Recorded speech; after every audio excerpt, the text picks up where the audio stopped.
Hi, my name is Corey Olson, president of Signum University, and I'm here today to talk to you a little bit about our summer camp program, which is coming up this summer in 2018.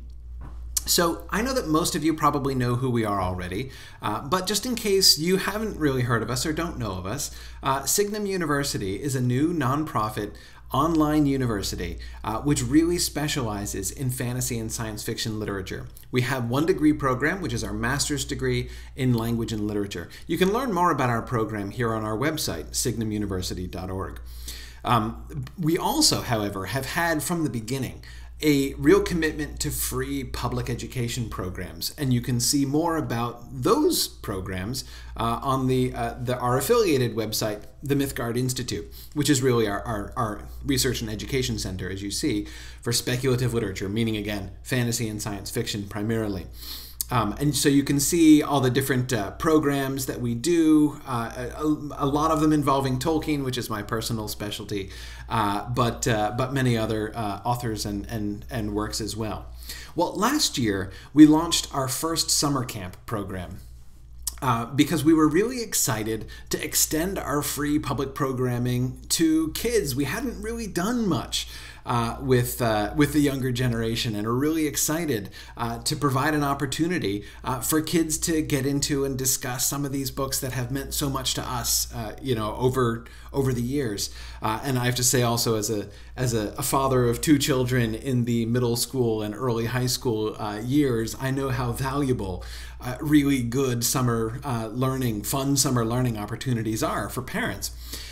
So we started, as I said, the summer camp program. Last year, we did our summer camp on The Hobbit, which was really great, and we wanted to do that again. But this year, we're expanding our program. So not only are we doing another camp on The Hobbit like we did last year, we're also introducing camps on Harry Potter and the Sorcerer's Stone, The Lion, the Witch, and the Wardrobe, first volume of the Chronicles of Narnia, and Madeline L'Engle's Wrinkle in Time. So we have 4 different camp options. The idea, of course, is to be reading through books that kids love, that kids have loved for many years, right? And not just reading, but encouraging kids to really dive into these books imaginatively. All of these books really reward richly a kind of deep dive by kids, and we really love to facilitate that kind of thing here at Mythgard and Signum. So the first thing I wanted to emphasize about our program and how it works is that everything is completely free. We are not charging anyone for participation in these programs on any level. So yeah, we just want to make sure that from the beginning you realize there's no catch, right? There's no catch. We're not charging for anything. We just really want to make this available and to see kids take advantage of this opportunity. So let me explain a little bit about how these camps work. The core of our summer camp programs, of each one of our summer camp programs, are our online large group sessions. So each camp lasts for 2 weeks, and you can see the dates here if you go to this page, which is signumuniversity.org/academy. You'll be able to look at this, and there's much more information here on this page. But you can see the dates here under each book. Each camp runs for 2 weeks, and during those 2 week periods, we meet for 1 hour per day for 5 days a week, Monday through Friday, for those 2 weeks, for a 1 hour teaching session. Now, this teaching session is a live session that's conducted by one of our teachers. All of these classes are being taught. These camp sessions are being taught by students, alumni, and faculty of Signum's master's degree program. Actually, these are people who really know and love these books very much. And the sessions are designed to be interactive, the online sessions. So they're going to be, doing some talking about the books, right? We go through the books at a regular pace over the course of those 10 days. But it's, again, as I say, it's not just lecture. It's designed to be interactive. So everybody who is able to tune in live, we won't turn everybody's mics on because that gets a little chaotic at times. But there's a text interface by which you can ask questions. So we strongly encourage the kids themselves to be logging in. Parents can help. What questions do you have about, ideally, about that week's reading, or that day's reading rather? It was last year in our Hobbit camp. It was so much fun to see all the questions that the students had as we were going through the book. Really loved the opportunity for kids to be able to ask any question that comes to mind about the books, to really kind of help them to come to grips with the book in a really deep way. So anyway, that's a really fun thing. And as I say, that is really the core of each camp, are those daily online sessions for the course of the 2 weeks. Now, we've tried to schedule them at times that are possible for everybody to come to. We know we have people participating around the country and even around the world, so there are lots of different time zones involved. The time zones that the time slots rather, that we have scheduled our camp sessions for are either 1 or 2 p.m. Eastern time during those days, so that people on the West Coast, it won't be too early for them, and even people participating over in Europe will be able to participate, as it will still be hopefully before bedtime. So that's the plan, but we know that not everybody is going to be able to make every session, so all of these sessions will be recorded and posted on our YouTube channel so that you'll be able to have access to them if you can't attend at that particular time, and they'll be uploaded fairly quickly after the end of class. So you should be able to keep up even if you can't attend the regular sessions or make it live.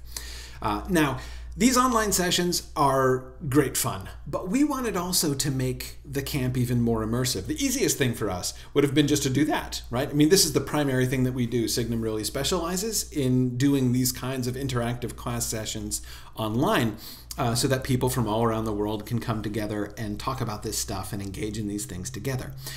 But we wanted to give kids even more of an opportunity to immerse themselves in these books during the course of these 2 weeks. And so we thought it would be even more fun for the students participating to be able to get together for hands-on activities and discussions. So we're encouraging local groups to sign up. To sort of host, in a sense, a little mini chapter of our camp, whether it's a group in your home or whether it's at a public library. We're working with many public libraries who are hosting one of our little chapters. It might be a group of families, maybe, that if you've got a few people who want to get together and do this camp together. Maybe you're a homeschooler and you have a homeschool co-op group that you work with who would like to get together and do a summer camp together. Maybe you just have a couple siblings in your house and you want to just do it as a family group or even on your own. That's also perfectly fine. So we want to give people lots of different kinds of opportunities here. So when you sign up as a group and you're hosting your little chapter, we will supply you with everything you need in order to be able to do some really awesome fun activities. What you'll get, let's see, here is the thing that you'll get. You will get a program packet. So this one that I'm showing you here is the packet for the Harry Potter class, but there are packets just like this for all 4 of our camps. And this is a very long and detailed packet. You needn't be intimidated by the length of it. The goal of it is to give you as many options as you can want and all the resources that you could need to do a really fun and engaging camp. So there are some general instructions just to make sure you know how everything works and everything, and exactly how the thing is going to happen. But then we have the schedule and the basic activity journal. So essentially, we kind of are imagining a couple different levels on which students can engage with this material. If you just want to kind of keep it fairly simple, then what we suggest is what we call the basic activity journal. So for this, we give you a list of the schedule, which chapters are going to be covered on which days during our 10-day camp. So for the Harry Potter one here, for instance, we have chapters 1 and 2 being covered on the first day. We give you a couple questions for journals. We really encourage our students to keep journals as they go through their reading and through their discussions, as that often really helps kids to both to kind of work out what they're seeing and what they're not seeing, and what questions they have, as well as to really kind of visualize and realize things. So we have some journal questions for the students to be answering and thinking about writing in their journals about. We have a list of discussion questions. So things, if you're when you're hosting your little chapter, that you can sort of have some discussion starters to talk about the things that happened in those first 2 chapters. Some suggestions of pictures that kids might want to draw to include in their journals. And then again, we go through and we do this for all of the 10 days. So you see there's lots and lots of material here, lots of things to help to have a really fun and engaging discussion with the students in your little chapter. But if you want to go beyond this, this is one of my favorite little parts. We have some printables here, right? So we have some journal pages that you can print if you want them to be writing on scrolls like Harry Potter does at Hogwarts, and drawing on scrolls, right? We have some printable scroll pages that you could do. You can print and give to each one of them their own Hogwarts invitation letter, right? Complete with the shopping list at Diagon Alley. So there are lots of really fun sort of info and printables here.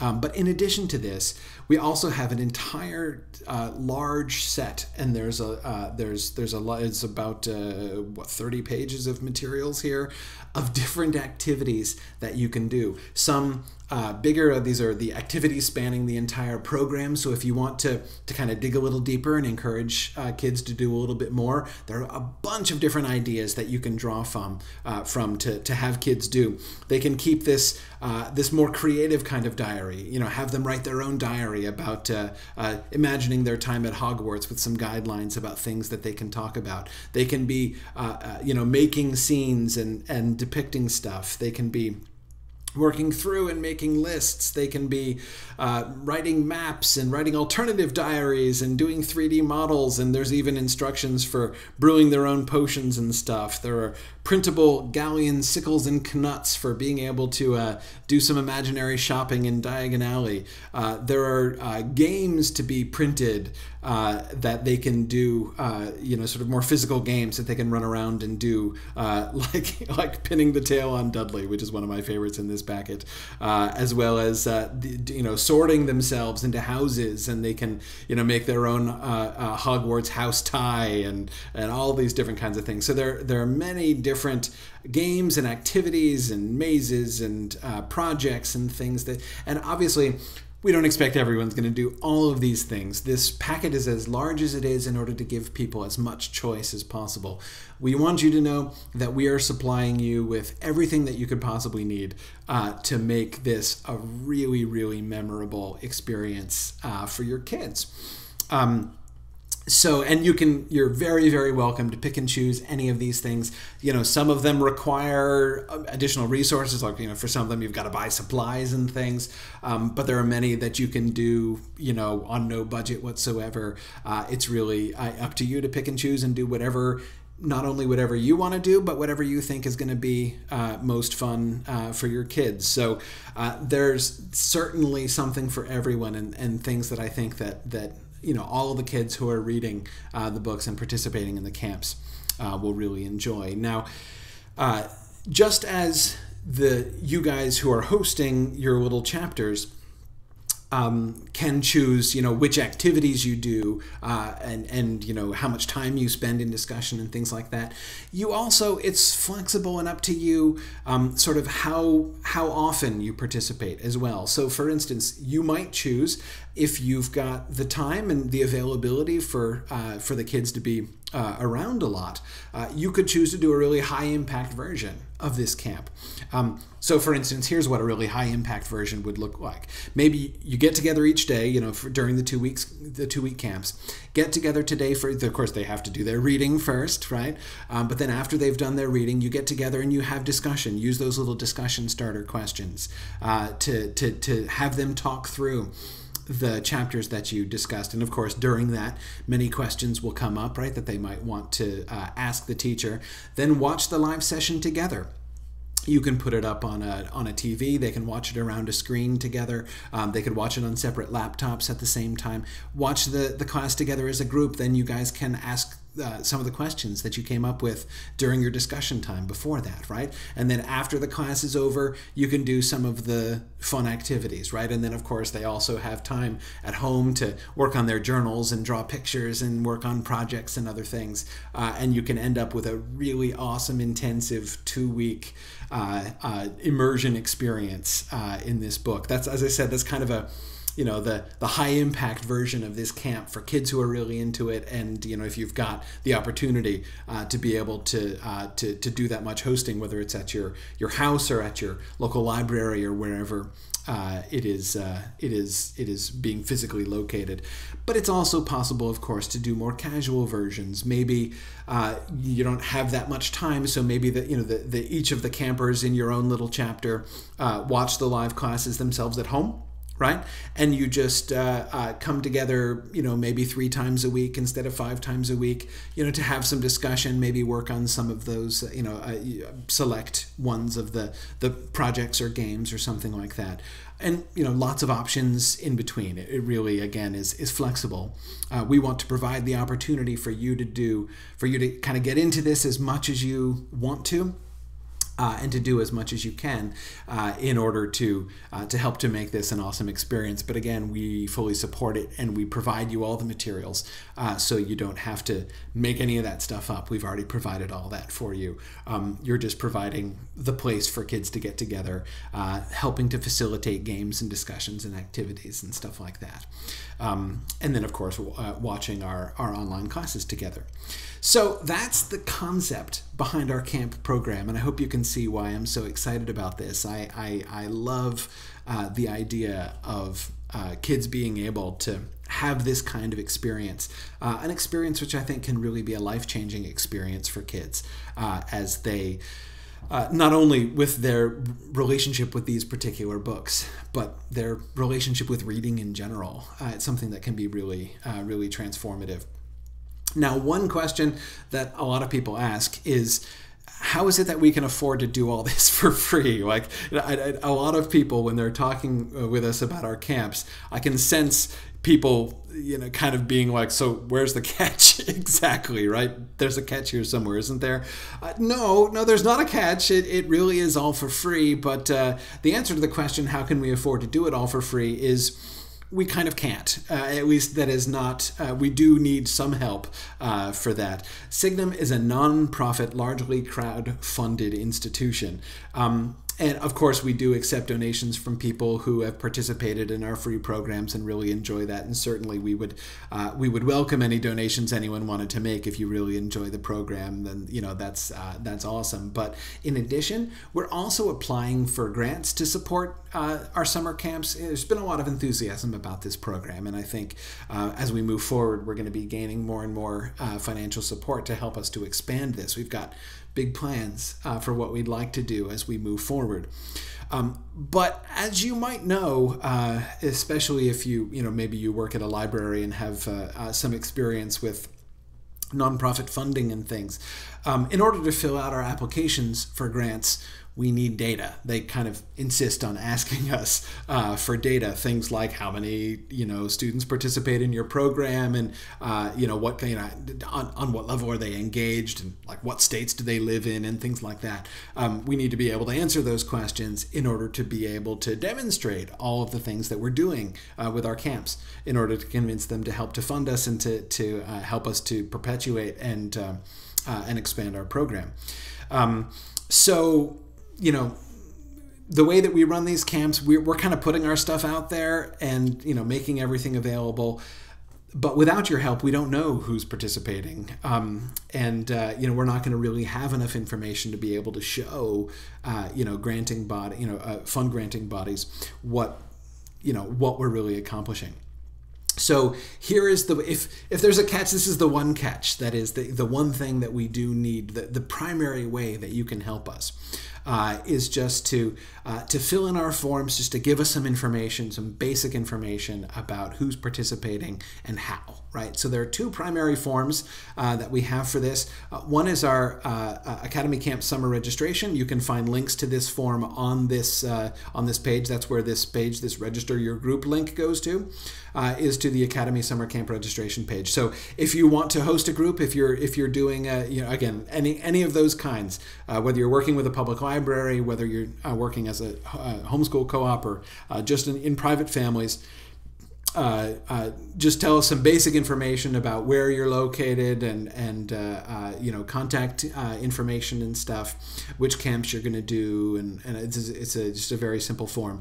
Once you do this, then we will kind of have you on our list, and we'll be in touch with you to make sure that you get everything that you need. We'll send you the program packet and set you up for everything that you need to happen. Then in addition, we do have what we call the family registration and permission form. The first one, this one is for the whole group, right? Just to register your group as wanting to participate. This second form, the family registration and permission form, this is for each individual family involved to fill out, because, and there are two reasons for this. One is, as I mentioned before, we need to know who's involved in which, so this tells us the names of your campers and things so that we know how many people are involved. We're not asking for email addresses for the kids or anything, just the parent, a parent email address is useful so that we sort of have that so we can contact you. But also the other really important element of this is permission, because of course, we're not going to be your kids won't be in pictures or videos or anything like that, but we will be interacting with them, right? Either by usually in our classes, for them to be able to participate in the live classes and stuff. So we want to make sure that we have everybody's permission to interact with their kids. It's an important thing. Now, it is possible if you're running a group and you just want to do a physical sign-up sheet, just on a sheet of paper, get the names and one single family email address for each of the families that's involved. And then you can just scan that and email it to us. That's also totally acceptable. You can do that instead of having everybody fill out this individual form on their own. Or if it's easier, just send links to this form and people can fill that out. And that's easy. And then, ideally at the end of the camp, we would love to hear back from people, just a little bit of feedback from people who hosted a camp. Just tell us kind of what you did and how it went, and any feedback that you might have. That's really, really useful, but not an absolute requirement, but certainly very useful. Anyway, that's it. That's what our program is. That's what we do. That's what we hope you will join with us in doing, and why we ask for the stuff that we ask for and all that kind of thing. So thank you for your interest in our program. I hope that you will help us to spread the word about this, and I hope that you can join us for a fantastic summer this year. Thanks very much.